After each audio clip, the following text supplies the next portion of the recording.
सभी दोस्तों को जय हिंद। और मैं लेके आ चुका हूँ आपके सामने जो सेकंड शिफ्ट की आपका पेपर पूछा गया है, उसमें किस टाइप के क्वेश्चन आपसे पूछे गए हम डिस्कस करने वाले हैं मेरे दोस्त। आज की 26 दिसंबर, ठीक है ना। 26 दिसंबर का जो सेकंड शिफ्ट का पेपर हुआ था मेरे दोस्त, उसमें आपको पता है आरआरबी टेक्नीशियन का आपने पेपर दिया होगा। तो जो बच्चों ने मेरे को एनालिसिस बताया उसका नाम है, एक का विनोद है, एक का अजय। यानी इन दोनों बच्चों ने मेरे को जब एग्जाम देकर आए और इन्होंने बताया कि सर हमारा पेपर आज कैसा पूछा गया है, किस टाइप के क्वेश्चन हमसे पूछे गए हैं, और ये क्वेश्चन हमारे लिए मोस्ट इंपॉर्टेंट आज के बने हैं। तो मैं इन क्वेश्चनों का तोड़ के समेत भी आपको बताने की कोशिश करूंगा। तो एक बार मेरे साथ में जुड़ेंगे, लाइक शेयर सब्सक्राइब करेंगे अपने YouTube channel all exam class को। तो भाई आज का फर्स्ट क्वेश्चन क्या है देख लीजिए, और किस टाइप के क्वेश्चन आपसे पूछे जा रहे हैं, ये सारे विधिवत रोजाना मैं आपको करवा रहा हूँ। तो आज का फर्स्ट क्वेश्चन क्या है देखो, ये आपके सामने दिया है, और कोशिश करेंगे सभी स्टूडेंट उत्तर व्यवस्थित देख के और एनालिसिस को पूरा देखना है, जिससे आपका एग्जाम बाकी है तो आपको पता चलेगा कि आपका पेपर कैसा पूछा जा रहा है। विश्व की सबसे बड़ी अंतरराष्ट्रीय संस्था जो है वो आपको बताना है कि कौन सी। फिलहाल वर्तमान की ही पूछ रहा है, ऐसा नहीं कि पास्ट में रही हो या पास्ट में ऐसा कुछ रहा हो, ठीक है ना। तो यहाँ पे बताएंगे कि सबसे बड़ी जो आपकी यहाँ पे संस्था है, ठीक है। अगर इस संस्था के बारे में बात करते हैं तो इसको आपका यूनाइटेड नेशन बोला जाता है, ठीक है ना। क्या बोला जाता है तो सभी को पता भी होगा कि सर अगर इसके बारे में हम लोग यहाँ पे बात करते हैं, इसको हमारा क्या बोला जाता है, यूनाइटेड नेशन जो है, इसको यहाँ पे नाम भी दिया जाता है, ठीक है। कहेंगे सर बिल्कुल ठीक है, यूनाइटेड नेशंस जो है वो यहाँ का नाम हो जाता है। अब इस यूनाइटेड नेशन के बारे में थोड़ा सा जानते हैं, और इस यूनाइटेड नेशन के बारे में थोड़ा सा जो है डिटेल सब लोग समझ लेते हैं, पढ़ लेते हैं कि क्या है यूनाइटेड नेशन, ठीक है। देखो है क्या कि टोटल अगर इस यूनाइटेड नेशन के अंदर हम लोग यहाँ पे बात करते हैं तो एक तरीके से ये आपका अंतरराष्ट्रीय संगठन है, ठीक है ना। क्या हो जाता है तो ये भी आपको पता होगा कि सर ये जो है वो हमारा कैसा संगठन हो जाता है, तो ये जो है वो हमारा यहाँ पर एक तरीके से अंतरराष्ट्रीय संगठन हो जाता है, ठीक है। कहेंगे सर बिल्कुल ठीक है, एक तो ये हमारा अंतरराष्ट्रीय संगठन है। इसके अलावा यहाँ पर से समझते हुए चलो, होता क्या है यहाँ पर कि इस यूनाइटेड नेशन की जो स्थापना थी सबसे पहले यहाँ पर कब हुई थी, तो इस यूनाइटेड नेशन की जो स्थापना थी 25 अक्टूबर आपका 1945 को, है ना। कब होती है 25 अक्टूबर हमारी 1945 को क्या होती है, इसकी स्थापना होती है। पहला चीज तो आप यहाँ पर ये नोट डाउन करेंगे। और अगर हम लोग यहाँ पे समझते हुए चलते हैं, टोटल अगर हम लोग यहाँ पर बात करेंगे तो यहाँ पर आप ये समझते हुए चलना, इसमें बहुत बड़ी बड़ी शक्तियां भी आपकी यहाँ पर सम्मिलित हो जाती है। वर्तमान में अगर बात करते हैं तो 193 कंट्रीज, ठीक है ना, 193 राष्ट्र जो है वो यहाँ पर क्या हो जाते हैं, इसमें शामिल हो जाते हैं, ठीक है। क्लियर हो गया सभी को, कहेंगे सर बिल्कुल क्लियर है। अब इसकी क्या हो जाती है, इसकी जो संरचना है या फिर एक तरीके से इसकी जो पार्ट है, इसकी जो पार्ट क्या हो जाती है, इसमें महासभा है, सुरक्षा परिषद है, ठीक है, सचिवालय है आपका, अंतरराष्ट्रीय न्यायालय भी है, संयुक्त राष्ट्र न्याय परिषद भी है इसमें। तो इसमें कई चीजें जो है, इसके कई ग्रुप आपके हो जाते हैं। और अगर इसमें भाषाओं के बारे में बात करते हैं तो इसकी कुछ आपकी आधिकारिक भाषाएं भी हैं, जैसे अरबी, चीनी, अंग्रेजी, फ्रांसीसी, रूसी और स्पेनिश। ये कुछ इसकी क्या हो जाती है, आधिकारिक भाषाएं भी आपकी हो जाती है, ठीक है। अगला क्वेश्चन आप देखेंगे हमारे सामने यहाँ पर नोट डाउन है कि संयुक्त राष्ट्र संघ का जन्म किस संस्था से हुआ था, ठीक है ना। तो आपको बताना है कि यहाँ किस संस्था से होता है, तो सभी को पता होगा कि लीग ऑफ नेशंस जो है वो आपको बताना है यहाँ पर क्या होता है ना। तो लीग ऑफ नेशंस जो है वो हमारा यहाँ पर क्या होगा, इसका करेक्ट ऑप्शन आंसर है। और आपके सामने भी यहाँ पर लिखा हुआ है लीग ऑफ नेशन। प्रथम विश्व युद्ध के बाद लीग ऑफ नेशंस की स्थापना कब हुई थी, 1999 में। अच्छा, लीग ऑफ नेशंस है क्या, ये किसी को पता है, जल्दी से बताइए। लीग ऑफ नेशंस के बारे में हम लोग यहाँ पे बात करते हैं, आखिर लीग ऑफ नेशंस है क्या, लीग ऑफ नेशंस किसको बोला जाता है, ठीक है।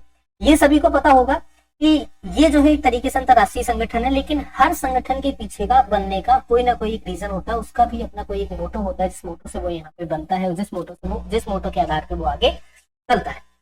सबसे पहले अगर हम लोग यहाँ पे बात करते हैं तो इसकी स्थापना जो आपकी होती है, तो इसकी स्थापना आपकी सामने लिखी हुई है। लेकिन अगर हम लोग यहाँ पे इसके बारे में बात करेंगे, इसके मुख्यालय के बारे में, तो जेनेवा स्विट्जरलैंड में क्या हो जाता है, इसका मुख्यालय होता है ना। ये भी यहाँ पे नोट कर लीजिएगा कि जेनेवा स्विट्जरलैंड जो है,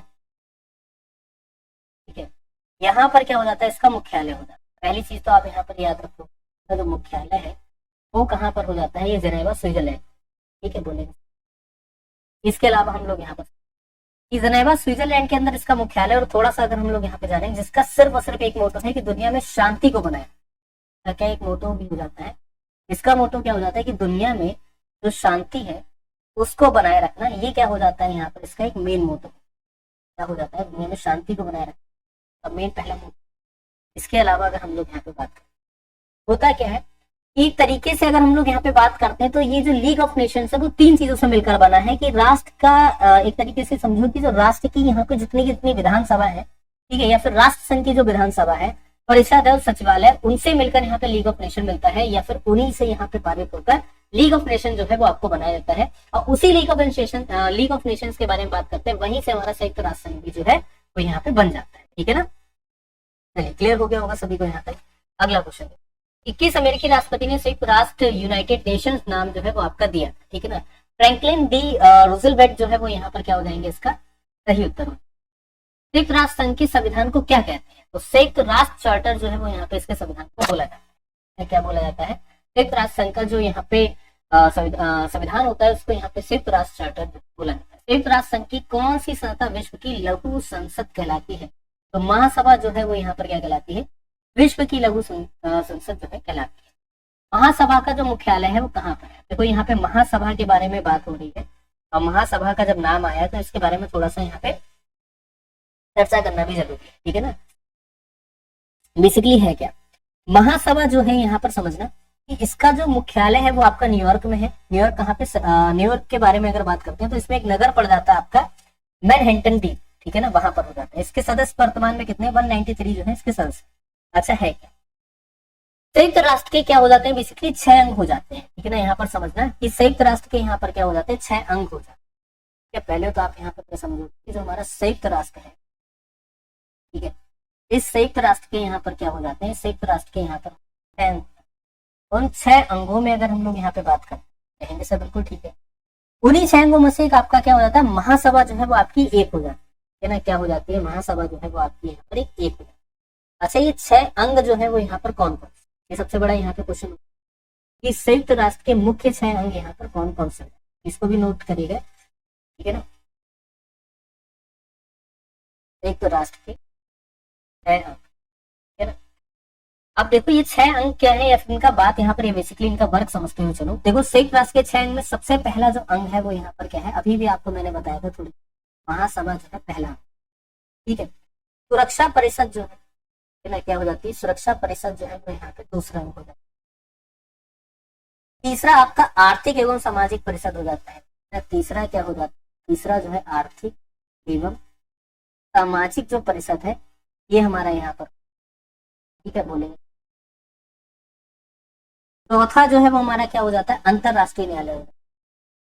क्या हो जाता है, अंतरराष्ट्रीय जो न्यायालय वो हमारा यहाँ चौथा हो जाता है।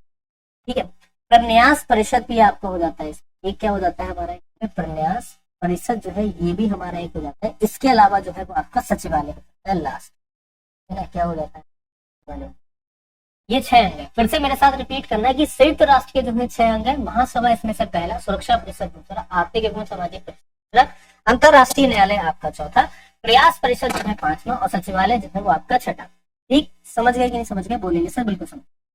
अब थोड़ा सा संयुक्त राष्ट्र संघ के बारे में, संयुक्त राष्ट्र के बारे में थोड़ा नोट करते हुए चलो। इसकी आधिकारिक भाषाएं हमने आपको बता दी थी कि भाई ये जो है वो यहाँ पर आधिकारिक भाषाएं हैं। लेकिन अगर इन आधिकारिक भाषाओं के बारे में बात करते हैं, इसके अलावा थोड़ा सा हम लोग इसको जान लेते हैं। ठीक है, आधिकारिक भाषाओं के अलावा अगर हम लोग इसको थोड़ा सा जान लेते हैं तो इसमें समझना क्या है, बेसिकली इसमें क्या है, 2 संचालन भाषाएं, ठीक है ना, इसकी क्या हो जाती है, 2 आपकी यहाँ पर संचालन भाषाएं हो जाती है। ये नोट करना है कि इसकी जो 2 है ना मेन आपकी संचालन भाषा, तो यहाँ पर क्या नोट करोगे कि जो आपकी संचालन में जो मदद करती है, तो 2 संचालन भाषाएं आपकी कौन, ये आप यहाँ पर, जिसमें पहली भाषा जो है वो यहाँ पे अंग्रेजी है। ठीक है ना, या पहली भाषा क्या हो जाती है, अंग्रेजी हो जाती है। दूसरी भाषा यहाँ पर क्या हो जाती है, दूसरी भाषा जो है वो हमारी फ्रेंच हो जाती है। अंग्रेजी और फ्रेंच जो है वो आपकी क्या हो जाती है, 2 संचालन भाषाएं। 193 कंट्रीज है इसमें, बोलेंगे सर बिल्कुल सही है। ठीक है ना, अब होता क्या है, संयुक्त राष्ट्र के अंदर एक महासचिव होता है। ठीक है ना, ये भी आप यहाँ पर याद रखना कि जो हमारा संयुक्त, ठीक है ना, राष्ट्र होता है, संयुक्त राष्ट्र के अंदर इसमें क्या होता है, एक महासचिव होता है। ये भी आप यहाँ पर नोट, इसमें क्या होता है, महासचिव। ये जो महासचिव होता है, बहुत बड़ी उपाधि आप इसमें समझो कि संयुक्त राष्ट्र का सबसे प्रमुख व्यक्ति किसको बोलते हैं, तो सबसे ज्यादा जो आपका प्रमुख व्यक्ति होता है ना, क्या हो जाता है, सबसे ज्यादा जो आपका प्रमुख व्यक्ति होता है वो इसी को बोला जाता है। राजा बेटा किसको बोला जाता है, इसी को बोलते हैं, संयुक्त राष्ट्र का सबसे प्रमुख व्यक्ति आपके महासचिव को बोलेंगे सर बिल्कुल। क्लियर हो गया सभी को यहाँ पे, कहेंगे इंग्लिश से बिल्कुल क्लियर हो गया। ये भी क्लियर हो गया आपको कि 6 इसके क्या हो जाते हैं, 6 आपके अंग हो जाते हैं। 6 अंगों के बारे में भी आपको पता चल गया। मेन जो प्रमुख व्यक्ति होता है, रिपीट करते हुए मेरे साथ में चला करो। क्लास को देख रहे हो, प्रॉपर देखते रहो, प्रॉपर समझते रहो जितना समझा रहे हैं। अगर नोट्स बना रहे हो तो नोट्स बनाते रहो, बहुत जरूरी है। ठीक है, 2 संचालन भाषाएं, पहला अंग्रेजी दूसरा फ्रेंच। संयुक्त राष्ट्र का मेन व्यक्ति जो होता है, प्रमुख व्यक्ति, उसको हमारा महासचिव बोला जाता है। क्लियर आपको यहाँ तक हो गया? ठीक है, कोई क्वेरी यहाँ तक नहीं है। हम इसको ऐसे भी पढ़ा सकते हैं कि संयुक्त राष्ट्र के बजट में कौन सा नियंत्रण करता है, महासभा। चलो आगे बढ़ो, ये करो। इस तरीके से पढ़ाना एक बेसिक वे नहीं है, ये तो एक तरीके से आपके सामने ओपन है, आप खुद ही से पढ़ लोगे। हम ऐसे पीडीएफ कर रहे हैं 1 2 3 4 5 पढ़ो, आप तो खुद से ही पढ़ लोगे। लेकिन नहीं, ये राइट वे नहीं है। राइट वे जो हम आपको भी पढ़ा रहे हैं, थोड़ा सा डिटेल से बता रहे हैं, यही एक राइट वे होता है। संयुक्त राष्ट्र के बजट को कौन नियंत्रित करता है? तो जाहिर सी बात है, कौन नियंत्रित करेगा? महासभा ने। सुरक्षा परिषद की अनुशंसा पर नए सदस्य राष्ट्रों का चयन कौन करता है? तो ये भी आपकी महासभा यहाँ पे करती है। ठीक है, प्रत्येक वर्ष किस माह में तीसरे मंगलवार को महासभा का अधिवेशन भी होता है? तो आप यहाँ पर याद रखेंगे सितंबर। प्रत्येक राष्ट्र महासभा के अधिकतम कितने प्रतिनिधि भेज सकता है? तो 5। और संयुक्त राष्ट्र महासभा किसी देश के सभी प्रतिनिधियों को वोट को मूल्य कितना माना जाता है? 1 ही वोट के बराबर मूल्य